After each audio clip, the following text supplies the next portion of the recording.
Hey folks, welcome to Module 2. In this module, our expert will cover on-site and off-site optimization. So let's get ready to take some notes and let's jump right in. All right, so the most important thing when you're doing SEO on site or on page is going to be content. Content is everything. You want to make sure it's keyword rich, and you want to make sure that it's natural, real, natural content, because Google's algorithms, believe it or not, can tell the difference between something that was sort of forced and faked and put together purely for the purpose of keyword stuffing versus something that's actually naturally written by a human. Now, this is a very long, keyword-rich article right here. This is a great blog post. And there's a few things you can do throughout your content, whether it be a page or a blog post like this, that ensures that you maximize the potential points, if you will, that Google's algorithms will give you. Step one, you want to make sure that your keyword that you're trying to rank for, your key phrase, is in the title itself. And if it's verbatim in there, that's even better. The next thing you can do is make sure that your subheadings also have that. Because the way that your page is laid out, if you actually dig into the HTML, is different chunks of text are broken up into things that have tags, okay? So the title of your page, that's basically your H1, meaning your primary headline, your H1 tag. And that, from the perspective of Google's algorithms, has a certain amount of points or a certain amount of value, right?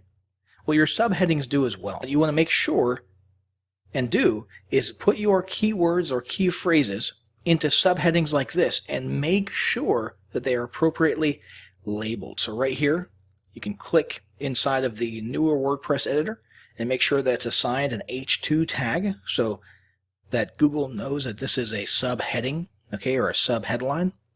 And the same thing exists over here in the settings. You can adjust that there as well. So it's important to understand that simply going into textual content and making one line of it, tall and bold does not necessarily make it a sub-headline in Google's eyes. So this is actually very important to go through here, and with WordPress it's easier than ever. All right, so make sure that your sub-headlines, those text boxes, are assigned H2 tags. And if you have sub-headlines, hey, feel free to use H3, H4, and so on.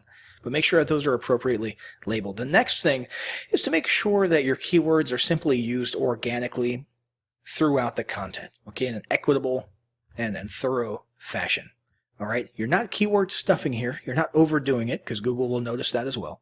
And you're also not acting like a robot and just putting the exact 100% same key phrase over and over and over again either, okay? You want to, mix and match. I mean, you definitely want to have a handful of the exact key phrase in here. However, you also want to mix and match with different variations. So plural here, right? A different definite article over there. Apostrophe here, possessive there. Maybe even some synonyms from time to time.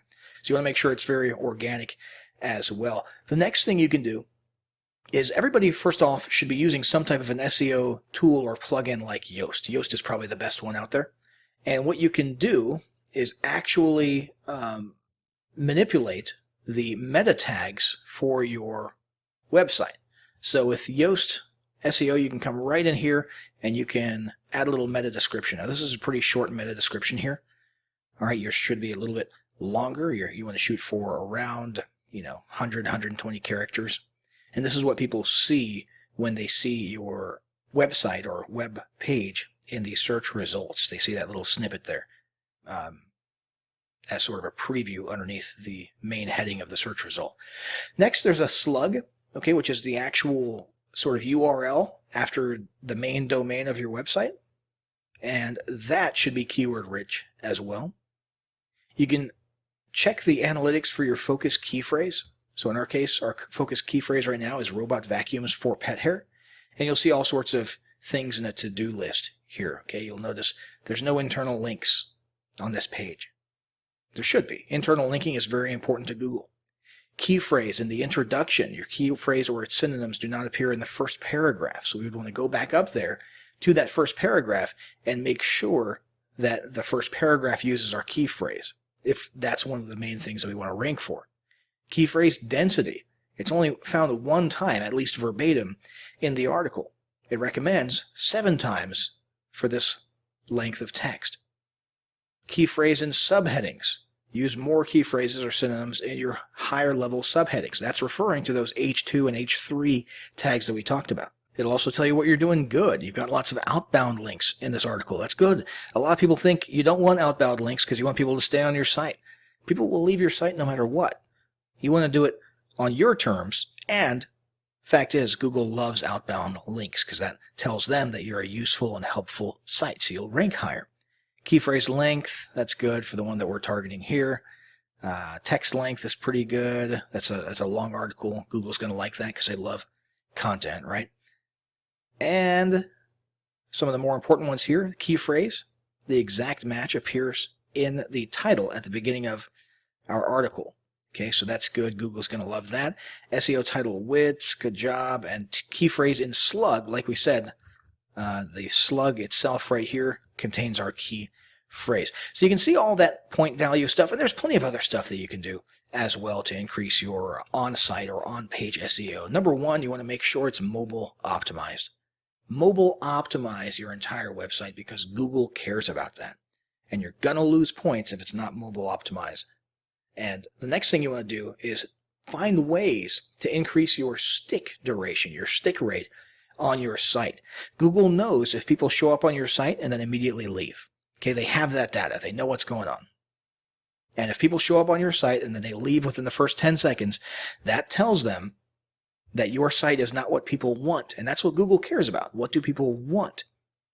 So here's some things you can do to increase your stick rate. Number one, you can add a video.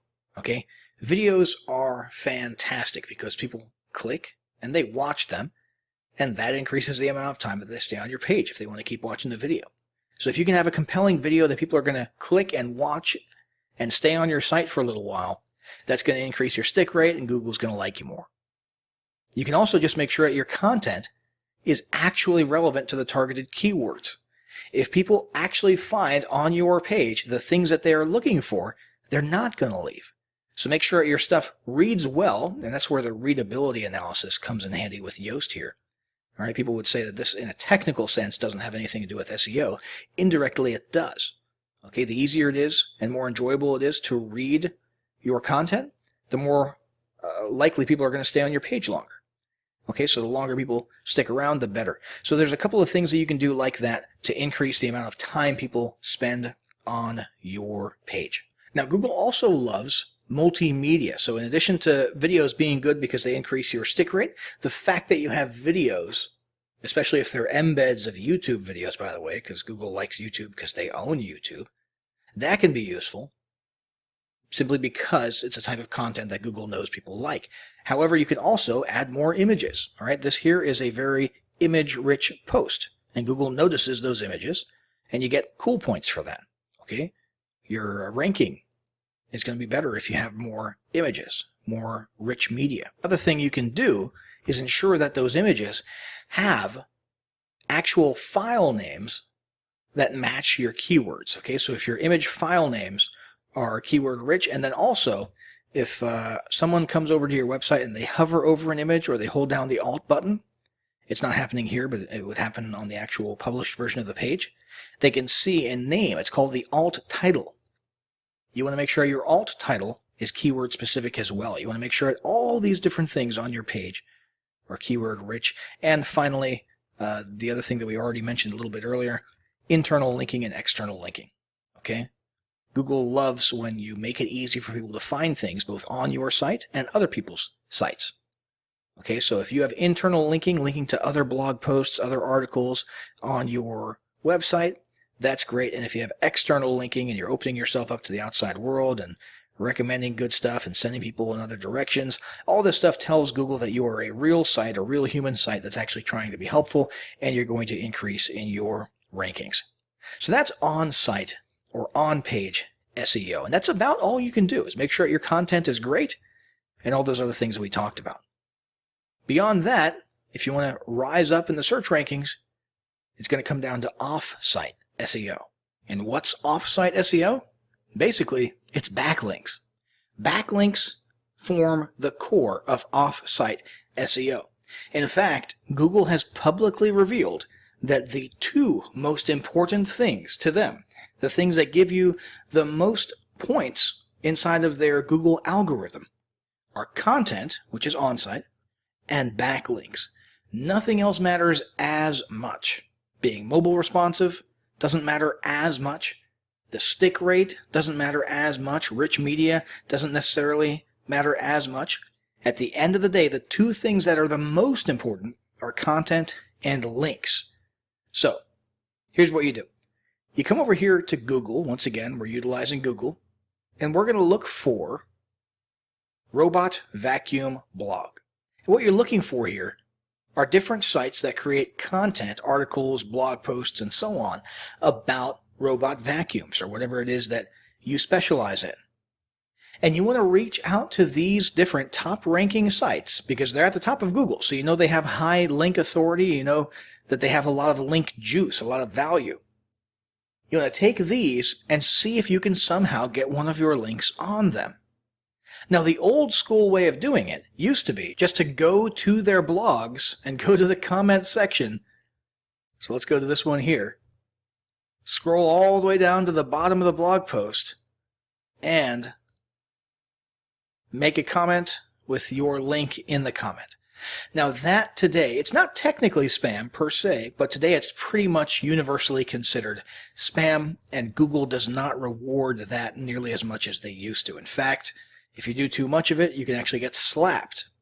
Okay, so you don't want to do that anymore. What you want to do is form actual strategic partnerships with these sites, like this one, the Robot Cleaner Store. And you have other sites out there that you can find that also rank high in and produce content for your niche. Like right here, scarymommy.com. Looks like she's got a somewhat humorous blog post about robot vacuums. Here we've got Treacle, automatic robot vacuum, how I made my choice. Lots of review type stuff, right? Talking about whether you should get a robot vacuum cleaner. These are all blogs and websites that you could reach out to and make a guest post. Okay? It's basically reach out to them, send them an email, and say, hey, I've got some impressive content or important content that could be useful to your audience. Can I make a guest post and link back to my site? And they might want something in return. Maybe they want a residual guest post from your site to theirs.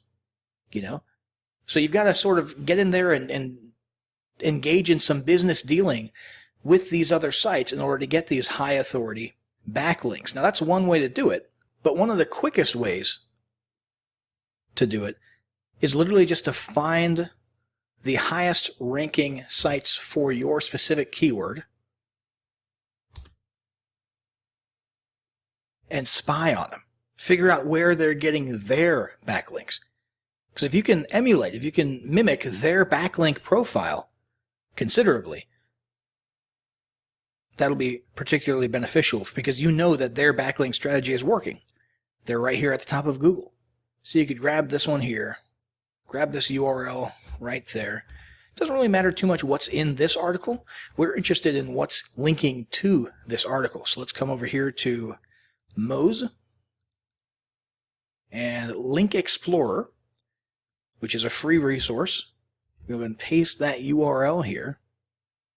Exact page, so we want the links that are coming to that specific page, because a lot of these sites aren't necessarily going to be only specific to your niche and your topic. So for example, Tom's is known for all sorts of hardware and software related stuff, right? We only care about this particular page of theirs where they're ranking for robots, robot vacuums. So this is the exact page here. That's the URL. We're going to hit search. And once that's loaded, we're going to come over here to inbound links. And this is it. This is their backlinks. Do you understand how valuable this is? To see where they are backlinking from, where their site is getting linked. Now that is pretty darn neat. And what you can then do is follow up with these specific sites and try to get your site linked from these sites as well. And it looks like it's mostly blog and content sites that they've got these links coming from. So you could click on one of these, follow through to the site, and ask them, hey, what do I need to do to get a backlink? Or you could do a favor for them. One very common thing is to find broken links or old, outdated, expired links on someone else's blog and you're the one who pointed those out to them, so that's sort of a favor, and in return you're saying, hey, by the way, you could also link to my site. You could replace that old broken link with one to my site, which deals with the same kind of issue. So that's a very common form of doing it. But at the end of the day, it all comes down to outreach, manual, organic, real human-to-human outreach. You do not, I say again, you do not want to rely on databases or having some freelancer go out there and create a bunch of, fake, totally generic, non-organic backlinks for you. A lot of people do that. Google is not stupid. They've been doing this for over a decade now, for 2 decades now or more, and their algorithm knows everything. So you want to make sure that you have super high-quality, organic, human-made backlinks from high-ranking sites or high domain authority sites. In fact, let me give you an example of what not ever to do. Never come here to Fiverr and pay for a gig where they promise to give you thousands of social bookmarks or profile backlinks for your site. Never do this. Please never ever do this. Here's another one. 1 million backlinks. Do you know what's going to happen to your site if you use something like this? Google's going to slap the heck out of you. You're going to be shooting yourself in the foot. Your SEO is going to be completely destroyed. So please don't do this. Backlinks should be human to human. The only exception to that would be your own content outside of your site. So your social profiles or other people's social profiles that as long as it stays organic, you can do some of that kind of stuff. If you're active on social media and you're linking back to your site, I'm not saying that social links hurt you, but that's organic and that's real. These people, how do you think they deliver 1 million backlinks? How do you think they deliver 600 social profile backlinks? Because they do it for hundreds of other people too. And Google's algorithm identifies those social profiles and those sources of links as places that are basically, spammy links. Links created purely to artificially get people higher up in the search rankings. And it might work for a week or two. It might work at first, but it'll always come back to bite you. So don't do this. One exception would be press releases. Okay, if you go to PR Web or PR Newswire and you pay money to have someone write up and submit press releases about your business or about your campaign or whatever the item in question is, and they send it out to a whole bunch of different news networks and news websites, that can actually have a positive effect because those different sites do in fact have high authority and credibility in the eyes of Google, and investing in press releases is something that a lot of legitimate businesses do. So that would be one method of actually getting yourself out there. However, make sure you're not going this route. Don't go and find a micro job or gig website and have someone mass produce a whole bunch of spammy links. It's going to hurt you quite a bit. So that's it for on and off site SEO in this lesson. As you can tell, there's a lot of work that goes into this. A lot of time, a lot of communication, a lot of manual hands-on tasks. However, there is a way to save on some of the time, outsource it a little bit, and make the process a whole lot easier and faster. We're going to discuss all of those ways in the next module.